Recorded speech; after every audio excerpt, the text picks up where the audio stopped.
నర్సరావుపేటలో మీకు ఎమ్మెల్యేగా ఇప్పుడు వైసీపీ నుంచి కావాలా, టీడీపీ నుంచి కావాలా? టీడీపీ కావాలి మాకు. టీడీపీ నుంచి చదలవాడు అరవింద్ బాబు పోటీ చేస్తున్నారు కదా, ఎన్ని ఓట్లతో గెలుస్తారు? 10,000 మెజార్టీ వస్తుంది పక్కానా? కన్ఫామ్గా. వ్యక్తిగతంగా ఆయన కోసం చెప్పాలంటే ఏం చెప్తారు? అసలు ఆయనే మంచోడు, ఆయన మంచోడు, చాలా మంచోడు. 10,000 మెజార్టీ కన్ఫామ్గా వస్తుంది అది. ఓకే. గోపిరెడ్డి శ్రీనివాసరెడ్డికి ఈసారి గెలవడానికి కారణం ఏంటి? ఈసారి మంచి పనులు చేయలే, ఏం పనులు చేయలే.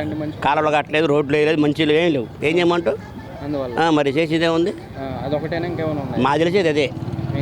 అది మరి ఇక్కడ స్టేట్లో చంద్రబాబు కావాలా, జగన్ కావాలా? చంద్రబాబే కావాలా.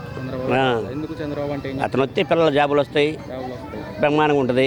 మరి ఎంత రాజధాని లేదు. మరి రాజధాని పేరు ఏది మరి? అసలు ఏం పేరు పెట్టారు? జగన్ పేరు పెట్టారా, రాజశేఖర్ పేరు, ఎవరు పేరు పెట్టారు చెప్పండి. మరి అదే నేను వస్తే విశాఖపట్నం రాజధాని పెడతాను. ఏం చేసుకోను అక్కడ? ఎవడు మన రాజధాని విశాఖపట్నం తెలుసా? అమరావతి గతి లేదు, వాళ్ళ గతి పెడతారా?